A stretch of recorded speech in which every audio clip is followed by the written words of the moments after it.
Find the equivalent resistance of cube if all resistances are of R ohms, छोटा R, and connected to 10 volt battery. देखिए सारी resistances same है और ऐसे circuits को हम सिमेट्री के दम पे सॉल्व करते हैं। हमें यहाँ से डायगनली कनेक्ट किया हुआ है वायर, तो ये जो करंट आ रहा है इसको यहाँ से एंटर करके, मान लीजिए ए पे एंटर करके बी से निकलना है। तो हमेशा करंट शॉर्टेस्ट पाथ फॉलो करेगा। और पाथ्स कैसे होंगे उसके अकॉर्डिंग सिमेट्री के द्वारा, कि पाथ सेम हुए तो सेम करंट डिवाइड होके वहाँ तक जाएगा। जब भी हम किसी पॉइंट पर पहुँचेंगे हम एंड पॉइंट तक देखेंगे कैसे पहुँच रहे हैं, और सारे पाथ देखेंगे सेम है कि अलग है। सेम हुए तो बराबर बटेगा इस पॉइंट से। Let us see, there are 3 different directions in which this current can go. 3 different direction है, अपनी मर्जी से आप यहाँ पे 3 आई ले लो, कैलकुलेशन ईजी रहेगी, क्योंकि अगर आई ले लोगे तो I/3 दिखेगा आपको, वो अजीब सा लगेगा। जैसे देखा 3 डायरेक्शन है, आप 3I करंट ले लो और हम देख सकते हैं कि पहला डायरेक्शन ऐसा है, 1 2 3, 3 साइड्स में ट्रैवल करके ये बी तक पहुंच रहा है। कोई और तरीका तो नहीं है? इससे भी छोटा चेक करते हैं, 1 2 3, ये भी सेम है। एक तो इस डायरेक्शन में जाते वक्त ये ऐसे भी जा सकता था और ऐसे भी जा सकता था, लेकिन दोनों रास्ते सेम है ना। सिमिलरली इसके बारे में बात मत करेंगे कि यहाँ भी जा सकता है, यहाँ भी, ये बात मत करेंगे, पहले यहाँ देखें। ऐसे गया, ऐसे गया, ऐसे गया, ये भी 3 साइड्स को ट्रैवल करके जा रहा है। ऐसे गया, ऐसे गया, और इसी रास्ते ये ऐसे, और एक और तरीका है, यहाँ ना जाके ऊपर जा सकता है, ऊपर गया और फिर ऐसे चला गया। ये भी 3 साइड्स को ट्रैवल करके जा रहा है। और कोई तरीका नहीं है इसमें, एक बार घुस गया तो फिर 2 तरीके हैं, 1 और 2, और फिर वहाँ से ऊपर जा सकता है। अब बारी आती है इस वाले की, तो 1 2 3, 1 2 3, ये भी 3 साइड्स ट्रैवल करके जा रहा है। तो सारे 3 साइड्स ट्रैवल करके जा रहे हैं और सारे साइड्स में रेजिस्टेंस है सेम, इसलिए करंट बराबर बटेगा, क्योंकि रास्ते सबके बिल्कुल एग्जैक्टली सेम है। ठीक है। अब बारी मान लो यहाँ करंट आने की। अब यहाँ के बाद बी तक पहुँचने के रास्ते कैसे हैं? 1 2 1 2 सेम है, तो अब फिर से सेम सेम बटेगा, I/2 और ये I/2।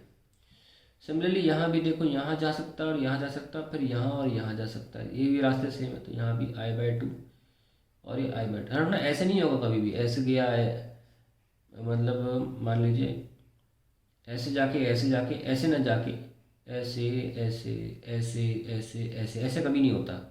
हमेशा शॉर्टेस्ट पाथ फॉलो करेगा करंट, ठीक है, अगर है ना शॉर्टेस्ट, और ये भी कहीं ईजीएस्ट कह सकता हूँ मैं, कहने का मतलब है, क्योंकि जहाँ रेजिस्टेंस ज़्यादा होगी वहाँ क्यों जाएगा वो। हमने ये बांट दिया और इसका भी बांटना शुरू कर दीजिए। भी देखो 1 2 और ये 1 2 बराबर है, तो यहाँ पे I/2 और ये भी कितना हो गया, I/2। Let us now move further.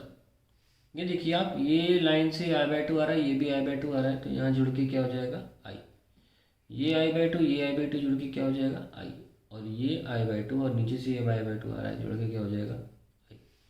देखो, तो फाइनली बी पॉइंट पर, जैसे ए पॉइंट से 3 हिस्से हुए थे, बी पॉइंट पर 3 जो वापस जोड़ रहे हैं, and we get 3I again. अब हमें सॉल्व करना है नेट रेजिस्टेंस। देखिए आप कोई भी लो, एक लूप ले लीजिए, आपका आंसर आ सकता है।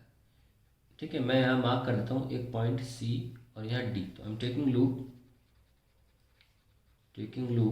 ACDBA, ये लूप ले रहा हूँ, ये वाला। ठीक है, ये लूप ले रहा हूँ मैं, ACDB वापस A।